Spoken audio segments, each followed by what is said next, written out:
Okay, so hello everyone. Thank you for coming tonight. We're so glad to have you here. I'm Dr. Adina Shrage. I'm a psychologist at SAR. I work in first and second grade, and I'm here with my wonderful colleague, Shani Gold, um, who Hi, works in everyone. third and fourth, and Yali, who works in Shulan. fifth. We're really excited to have you here, and we hope that tonight is informative and you take away some things that are practical that you could really use. So I'm going to share my screen. Okay, give me a thumbs up if you could see it. Good. Okay. So tonight's topic is executive functioning essentials, boosting our kids' organization and focus. Um, this could cover a lot of different things. So we tried to pick out things that we thought would be most helpful. We can't cover everything in the next 45 minutes, but we did try to pick out some things that we do think will be very helpful. There's a very large overlap with executive functioning and ADHD and other um, other things that can also overlap. So we try to incorporate everything. So tonight we're going to be covering what is executive functioning, how we can help our kids develop these skills, and then we'll have some time for questions at the end. And again, we're going to be offering you a lot of different ideas, and we understand some of them will be good for you, some of them will not be, but we hope that you could take a few of the ideas and really put them into practice to help your kids, to help your family, to help yourself. Okay, I'm going to pass it on to Shani. Hi, everyone. Thank you for being here. Okay, so there are many ideas of what's included in executive functioning. We like this model here because it includes some of the more, I would say, early developing skills. And these are working memory, flexible thinking, emotional control, impulse control, organization, task initiation, planning, and prioritizing. So, what do we mean when we say executive functioning or executive skills? Basically, these are life skills. They're skills that are needed to execute tasks, to get things done, and they enable people to function independently. They're brain-based skills. They develop over time gradually, and children vary in when they acquire them. And it's really important to note that they're located in the frontal lobe of the brain, which is the last part of the brain to develop, and it does not fully develop until age 25. So, looking at executive skills can really help us change our perspective if a child is struggling and having difficulty. So, because on the surface, we might look at a child and say, oh, that child is not motivated, or she's careless, or he's not trying, or he's lazy. But underneath that iceberg, we can see many reasons why a child is having difficulty. So rather than seeing a child who's, missing assignments, not getting their homework done as being lazy or not caring, we can understand that this is a child who has difficulty organizing, who has difficulty planning and prioritizing, who has difficulty managing their time, and then help them develop those skills so they can do better. And the same thing goes with kind of behavioral and emotional functioning. So rather than looking at a child as being oppositional or defiant or not wanting to do what you say, we might understand that this is a child who is slower to develop emotional control and coping skills and help the child in that realm. So kids who struggle with their executive function skills can have difficulty with missing assignments, with getting their work done, breaking down tasks.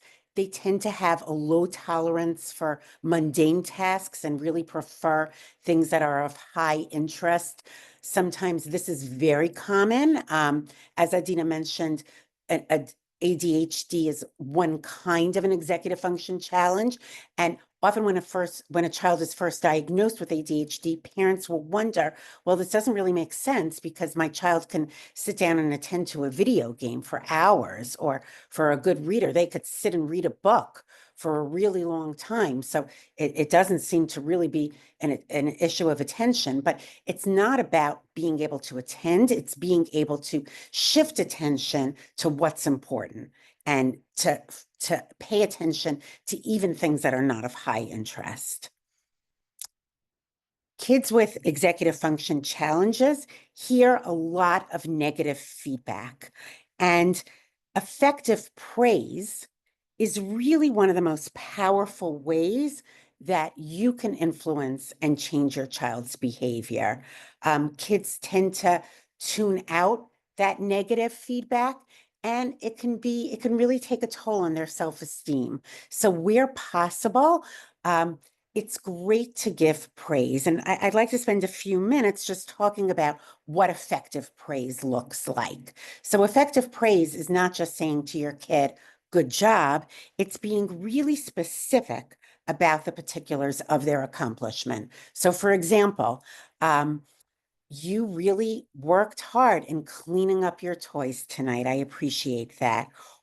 It communicates the value of the accomplishment. Gosh, I was so tired when I came home tonight, and it was really helpful that you loaded the dishes into the dishwasher and I didn't have to do that.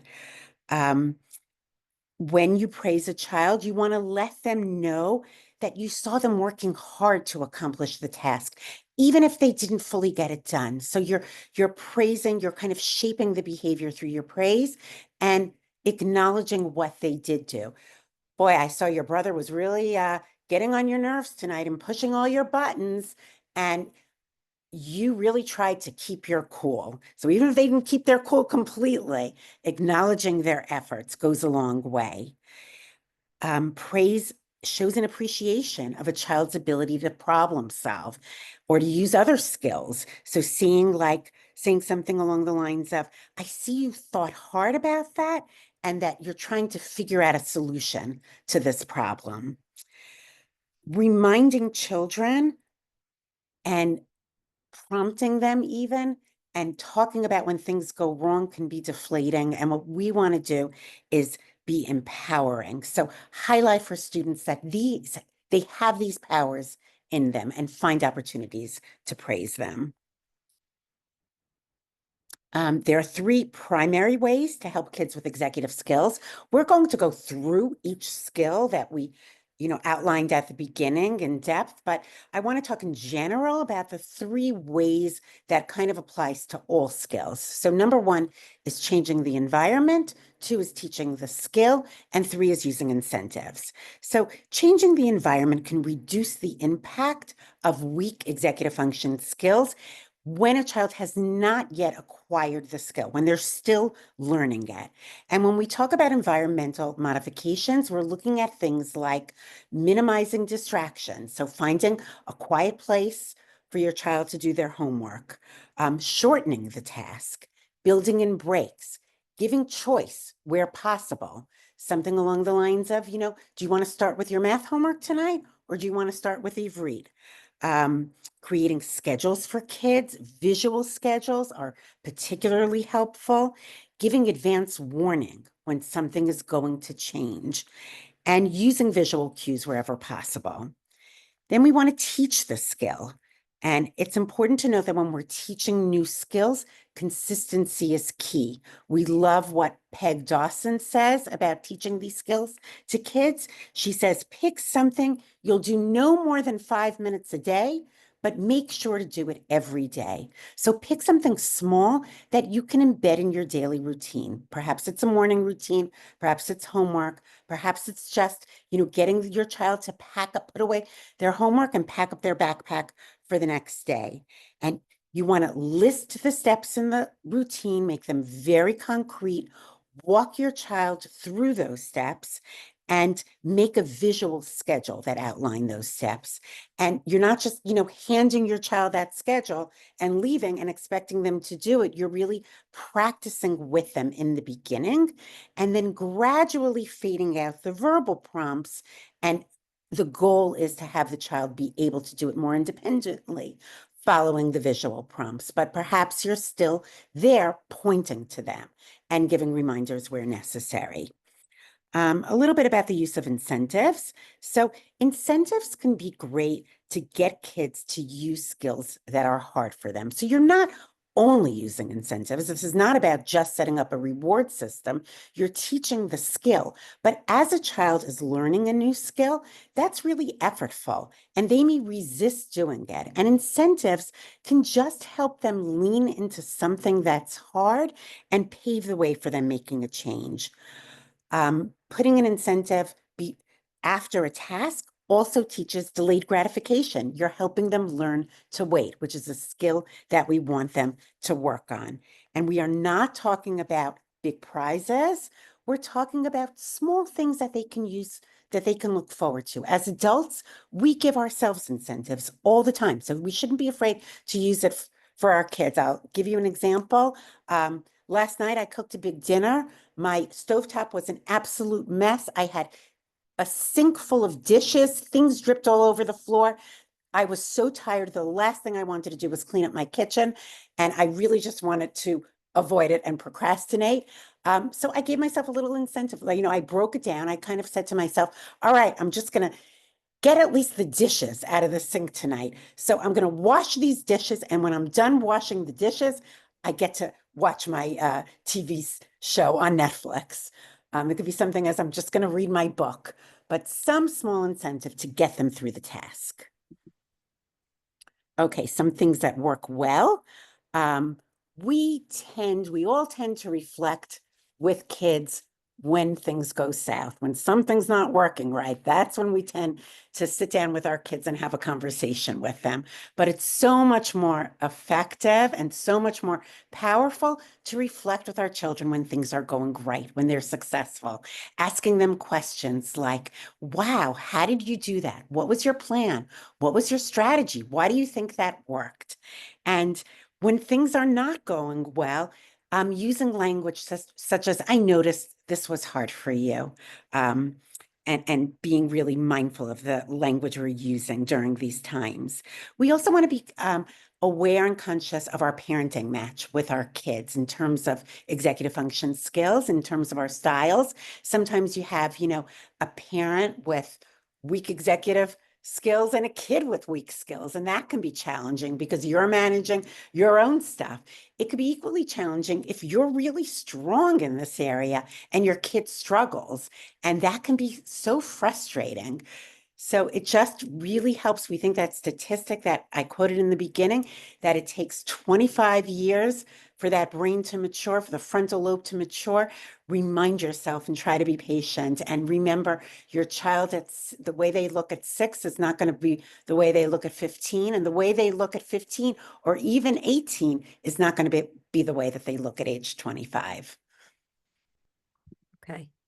So now we're going to start going into the actual skills that we're working on developing. So the first one we're going to talk about is response inhibition, impulse control. This is the capacity to think before you act, the ability to resist the urge to say or do something. It allows us time to evaluate a situation and how our behavior might impact it. We just want to take a minute and show, it's a 2-minute video of a study that it's called, I'm sure many of you have heard of it.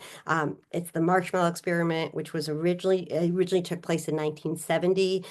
It was a study done about delayed gratification. It was run by Walter Mischel, a professor out of Stanford University. And the premise is they go in, they meet with the child, they say, okay, here's a marshmallow. If you eat it now, you don't get another one. But if you wait 10 minutes or 15 minutes, you get a second one.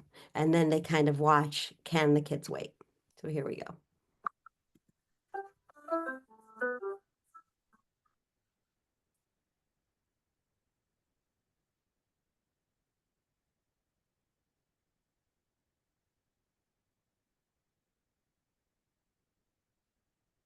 We need the sound. Can you hear? I'll give you another one if you wait, or you can. There we go. When I come back. Can you hear it? Yeah, now I hear. Then you'll have to stay in here and stay in the chair till I come back, okay? All right.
Okay, we get out of this. Okay.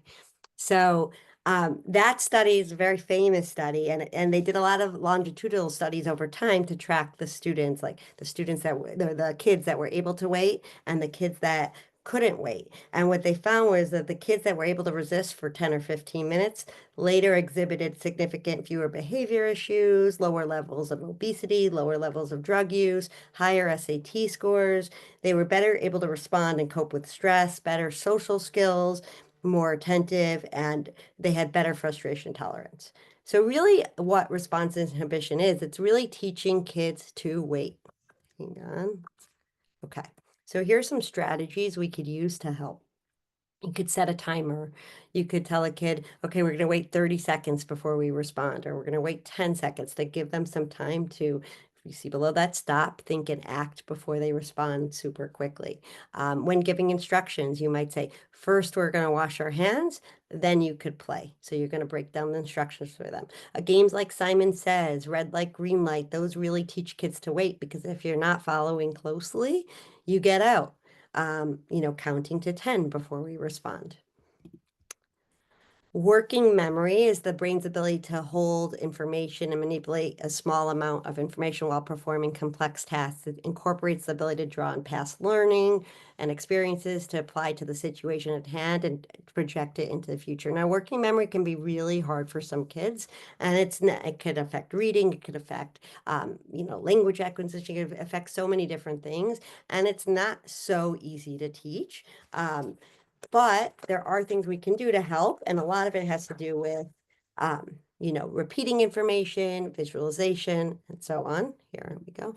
So we often can teach kids to imagine something like a movie. So let's say a kid is reading a book and they're having a really hard time comprehending. You could tell them, we're going to think of it like pretend a movie is playing in your head, and that will help them. Another skill they could use is narrating. Okay, right now I'm doing this, and next I'm going to do this, talking to themselves to help themselves get to the next step. You could, try to anticipate obstacles. Okay, learning these math facts are going to be really hard. Instead of working on them in just one night, we're going to practice for 3 nights. We're going to set aside time to do it.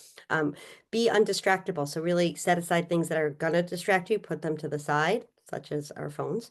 And also do time checks. Say, okay, I'm going to work on this for 3 minutes, then I'm going to take a break. I'm going to work on this for 5 minutes, and so on. And visualization is the practice of imagining what you want to achieve in the future as if it were true today. It engages all 5 senses of sight, hearing, smell, touch, and taste. And this, again, imagine like a movie playing in your mind. It helps you improve your nonverbal memory as you're thinking about it and creating that. Use visual schedules or checklists, especially for younger kids. This could be really helpful. This is what I need to do in the morning, and they could check it off. These are the things I need to take to school every day. It's very tempting to organize our kids ourselves because that's much faster, but have your kid put their homework folder away, have your kid put their shoes out for their morning, have your kid pick their clothes out, because those are all skills that you could teach them. And at first it takes them a lot of time, but they do get better at it. And the more you help them learn to do it, eventually it will help you too. We thought this was just a little bit funny, but the kid says to his parents, how am I supposed to think about consequences before they happen? Okay, I'm going to pass it on to Yali. Okay, so we're going to talk a little bit about emotional management, which is very simply the ability to manage our emotions in order to complete the tasks that we need to do in our daily life. It's okay, of course, to have all sorts of emotions. We get frustrated, our kids get frustrated, but the goal here, and especially when it comes to executive functioning, is to learn and to model and to teach our children how to manage them appropriately so that they can actually complete the tasks that are challenging for them. Okay, so there are many different strategies. We can talk a little bit about mindfulness, which are exercises that help kids become present in their bodies and become aware of what happens within them when they start to feel like they're not able to complete a task. And another one especially is self-talk. When kids get frustrated. Also, when we get frustrated, we might start saying things like, I'm bad at this. I just don't do math. School is hard. And so we want to be able to model self-talk that is positive, or at the very least that encourages them to keep going and to grow their resilience in the task. And that what this does is it actually decreases the use of the amygdala, which is their emotion center. And it increases that turns on that front part of the brain, which helps them regulate and manage and be able to move through the task and actually learn that they can do it. Okay, so we have this little acronym called FaceTime, which should be pretty easy to remember. It's a buffer against dysregulation. So the F stands for flow time, which if you think about your child immersed in something that is really in their zone, if they're really into cooking or when they're building Lego and they could do it for hours, it's a place where they feel really, really good. The challenge is not too hard, but it's not so low that they're bored. So it's a harder Lego set, or maybe it's a more complicated recipe. And being in a flow state and doing a flow activity is a buffer against dysregulation. And so in those activities, we can actually start to maybe increase a little bit the frustration so that they learn that they can move through it. We can't change the stress from happening, but we can change their ability to deal with it by giving them tools within those types of activities. This leads them to have agency, which is their own power to influence their own life and their own reactions. They can't control what happens, but they can control how they react to it. This increases also their connection to themselves. So C is connection to oneself, and then also to the caring adults that are around them. And then, beyond that, they can also connect to their environment, nature, whatever else can help them remain in that flow state. And E, essentials. So essentials for bringing this all together is how they manage their emotional life across the day. So that includes the food that they eat and how that impacts their bodies, how they go to sleep, how much time they have on devices, how often they move. All of that together helps them build some resilience against dysregulation and to manage a lot of these tasks. So what is personal agency? It's really believing that you can make things happen. So the difference between, go back.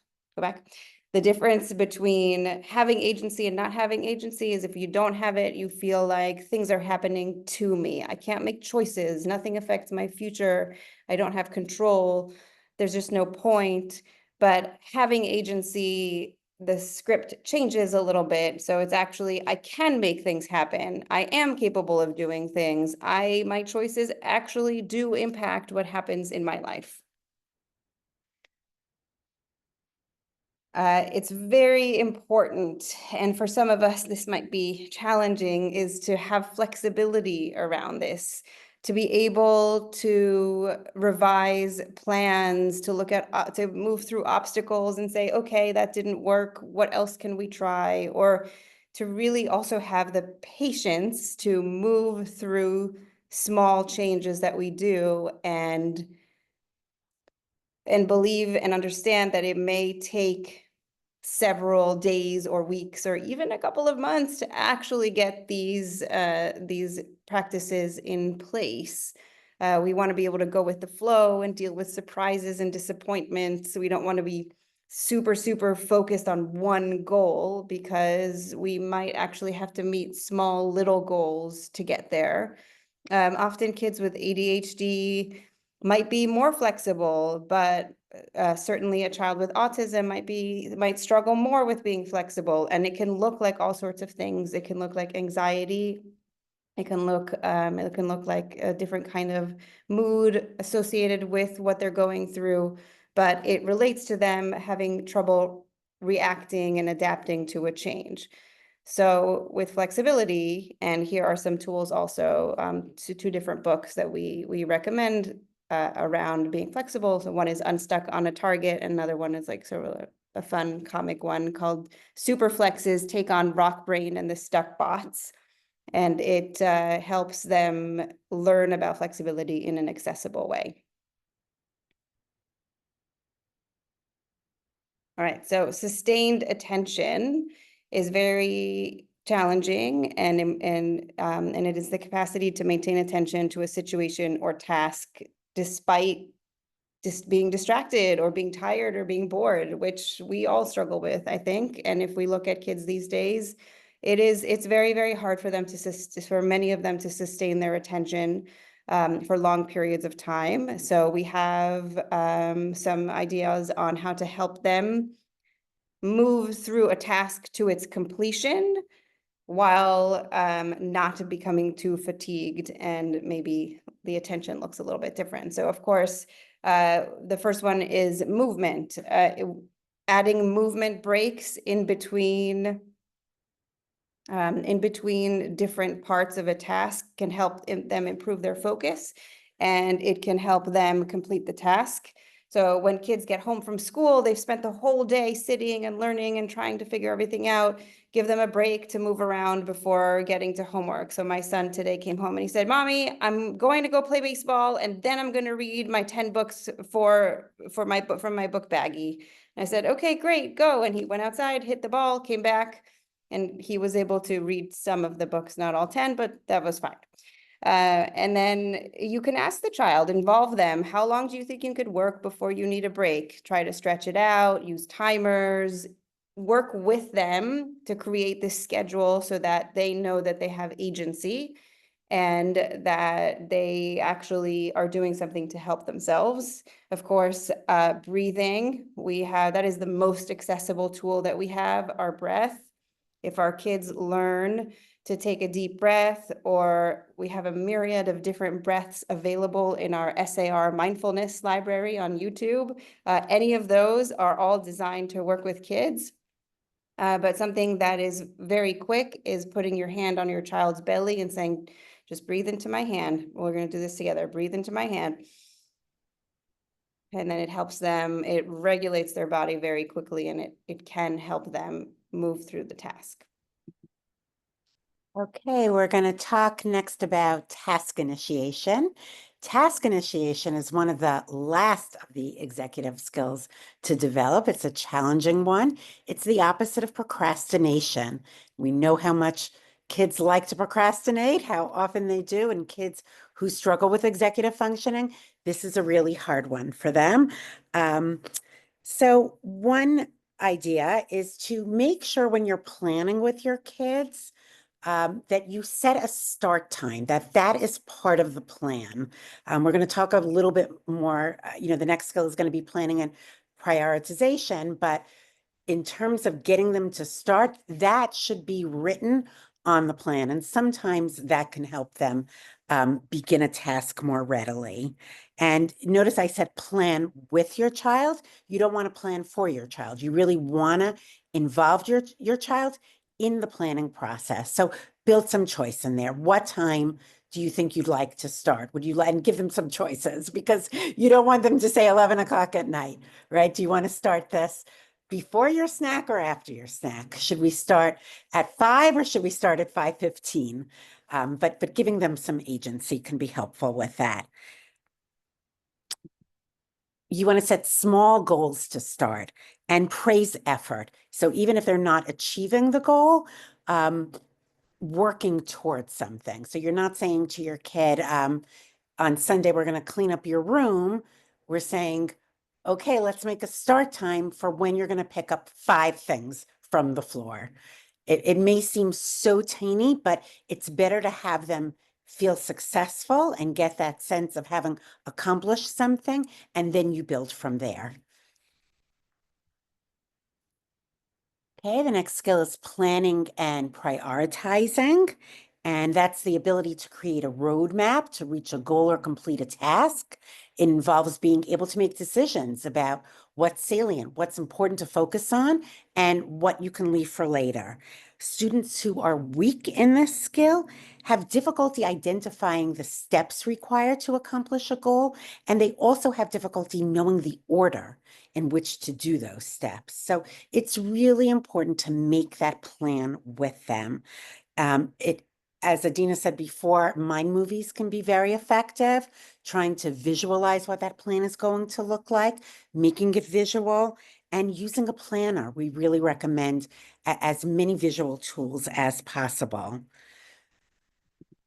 A to-do list with a child can be helpful, so can a to-don't list. So you want to kind of anticipate what those distractors will be and what will pull them away from that task and plan for that accordingly.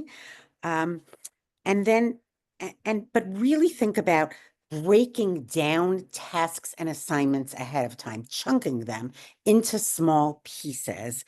And many kids skip this step.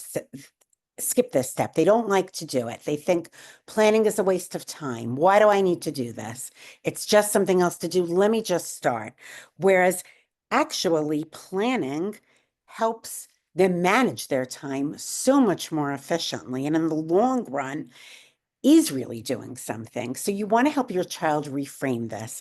Planning isn't doing nothing. Planning is doing something. And by planning this, you're going to be able to get this done faster, and you're going to be able to get it done in a way that really makes you proud of yourself and in a way that helps you feel accomplished. It's going to save you time at the end, and make you not miss parts of that task and then have to go back.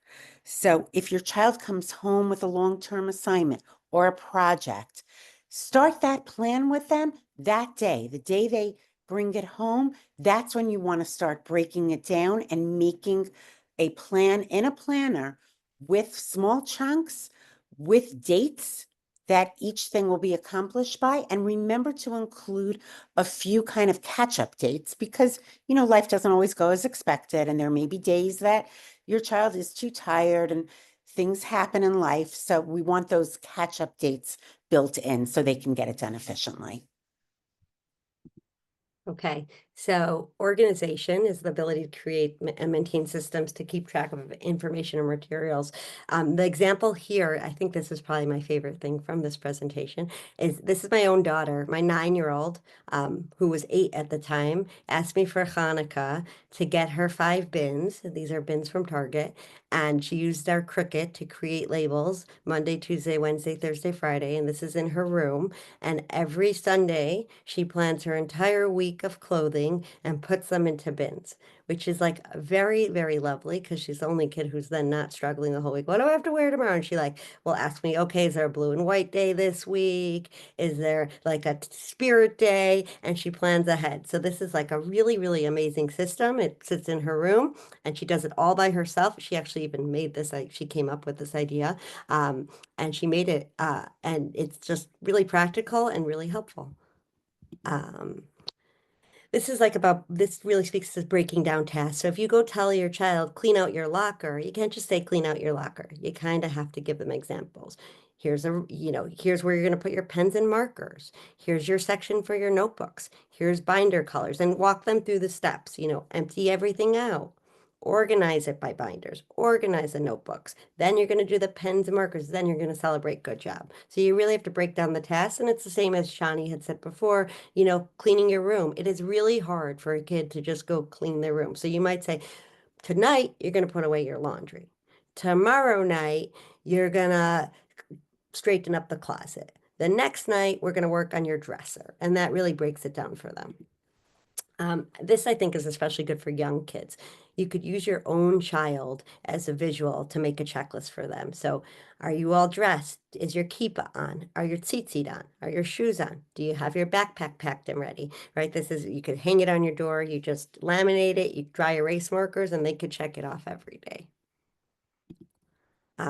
So time management is the capacity to estimate how much time one has, how to allocate it, how to stay within time limits and deadlines. And it also involves a sense that time is important. There's many different strategies you could use, but it's really important to teach this to our kids because time gets lost easily. This is an example of a clock where you break it down on the clock, homework from this time to this time, playtime from this time to this time. You might use a digital clock because that might be easier. Okay, from 6 to 6:15, 6:15 to 6:20, and so on. Also, here's my next thing. You want to build in routines for them as much as possible. This I think is really important. You know, identify the time suckers. Is your child playing video games? Are they texting on social media? Are they going to have snacks all the time? So really identify what is taking so much time and expect them and plan for them. Like, I know you really want to play video games, and I know you could get really lost in that and forget to then do your homework. So tonight, we're going to give you a little bit of time to do that, and then we're going to make sure you get your homework done. And kids often need help managing this because even teens, they get lost in it sometimes, and then it will be, you know, 9:30 at night and homework hasn't been touched yet. So really, sometimes they need parent guidance, but with parent guidance, they can usually get it done. Okay. This is a a productivity hack. So this is just another way of breaking it down. Choose the task you want to work on. You know, I'm going to wash the dishes. I'm going to set a timer for 15 minutes. Then I'm going to take a break. I'm going to have 5 minutes off to do whatever I want. Then I'm going to go back to the task and so on. So this is just a way to build in breaks for yourself. Okay, those 5 minutes, I'm going to go call a friend. And just a simple way to balance your time and tasks and get through it. Yeah. Okay. Yali. So we want them to build something called goal-directed persistence, or just persistence in general. So meaning if they want to accomplish something that will take a variety of steps or will take some time. For example, they really want to play piano. They heard their friend play piano. It's so nice. It's beautiful. They want to be amazing at piano. And then they sit down at the piano and, you know, it sounds not very much like a song.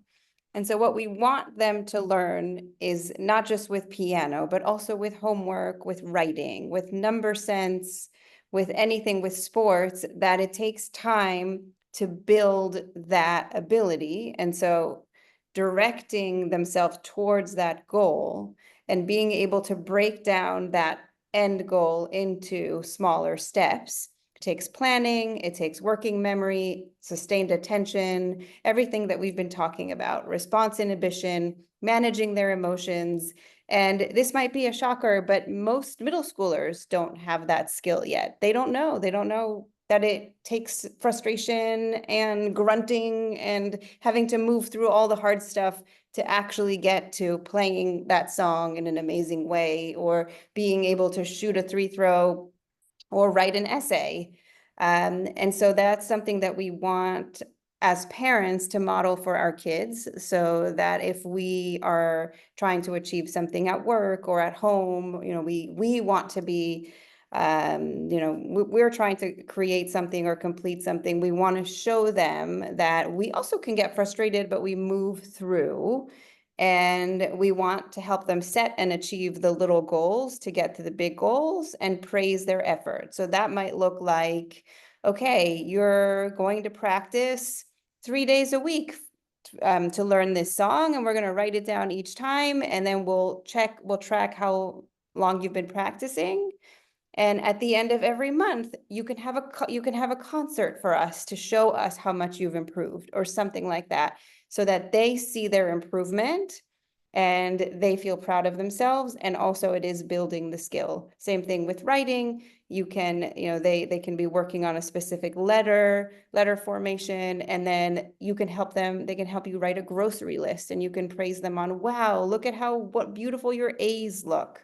It could be something small and it could be something big. Okay, so another acronym, because those are good, easy to remember, are WHOOP goals. So a wish, what is something that you want to achieve? So let's take the piano example. I want to play this song on the piano. What is first O is the obstacle. What obstacle stands in your way? Well, I don't know how to play the song yet. I haven't learned it. When I try to play, it doesn't sound good. And I don't practice. I don't want to practice. And what is the outcome? So how will you feel when you achieve this goal? Encourage your kid to think about that moment when they're playing the song, and they might say, I feel accomplished and proud and happy and excited. And then the P is, okay, so let's plan. How do we overcome the obstacle? How much, how long do we practice? What do we need to do? How do we keep track?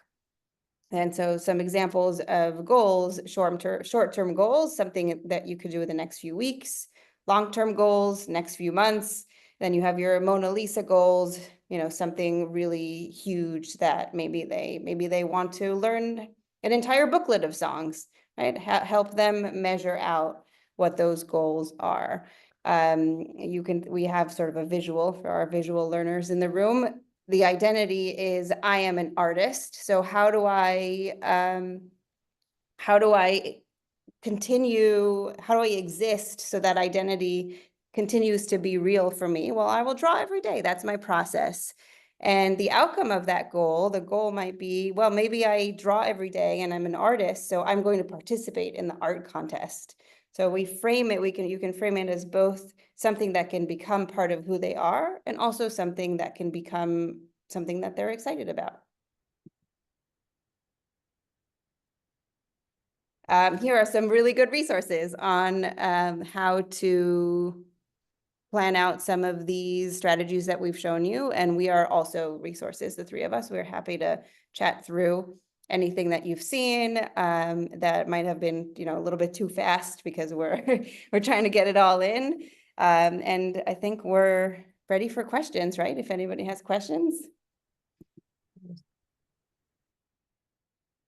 You could put them in the chat if you have any questions.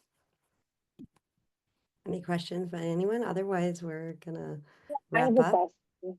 Yeah. Hi, Ilana Gabi. So I have a question about what happens when like an incentive or something like panic for kids, like either a positive consequence or a negative consequence or something that makes them anxious. I hear my audio is gonna be- Did Yali or Shani, did you hear that? I think wasn't she's able gonna to put hear in- it, no. She's gonna put it in the chat. I think she's gonna put it in the chat. Yeah, sorry, it's muffled. Yes. so Someone Adiela, just asked, yeah, if the presentation will be available. We did record it and we will, if you would like it, you could send us an email and we will send it to you. I've Okay, got something really quick. yes. So for older kids, so this was great, thank you. For older kids, when we're trying to hand off some of this stuff to for them to do it for themselves more, how would you think about letting them, quote unquote, fail versus saving them? So you see them that they're not going to do something on time, it's totally going to happen, they're not going to submit, they're going to get a bad grade.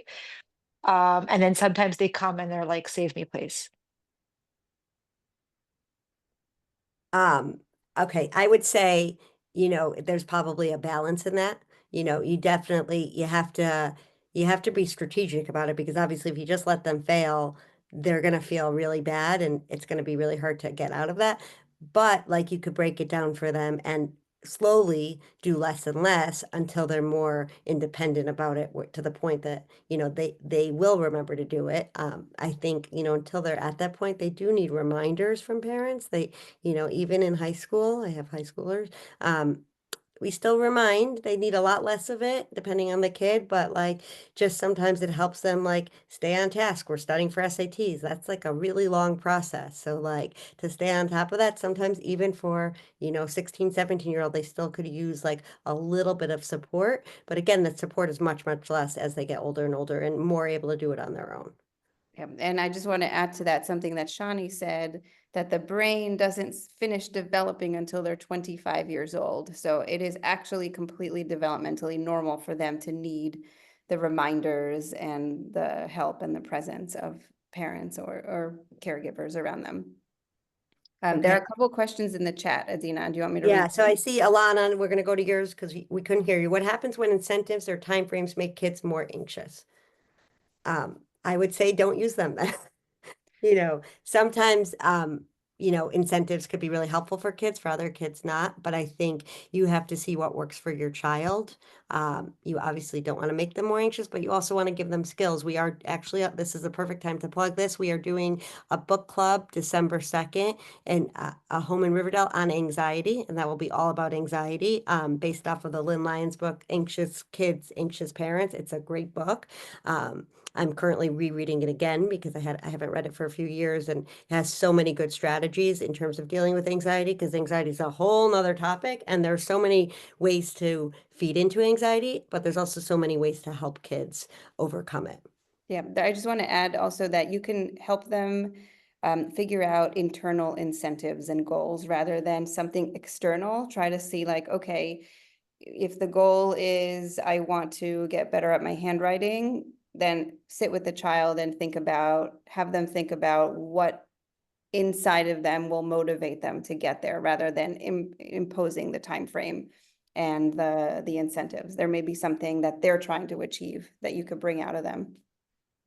We Okay, have we a have- question here. Any Yeah. advice on how to get a child to try these skills when they were very resistant to trying them? So we talked about the use of incentives. I would also say embed choice wherever possible, because that gives kids agency and may make them buy in more. And then sometimes it's not a choice. Sometimes it's, you know what, you have to do what you have to get dressed in the morning. You have to get to school. You have to hand in your homework. And we have a system in place and this is what it is. And in order for you to be successful at school, you need to follow the system. And there may be an incentive that is further down the road if they succeed for a few weeks or a few months. Okay, I think we're gonna say goodnight and thank you for your time. We know it's late at night. We know it's a lot. We're all so busy and we really appreciate you coming tonight and we hope you took away some strategies that you'll find helpful with yourself and your kids. Have And a good please night. join us in December for the book club. Yes. Have a good night.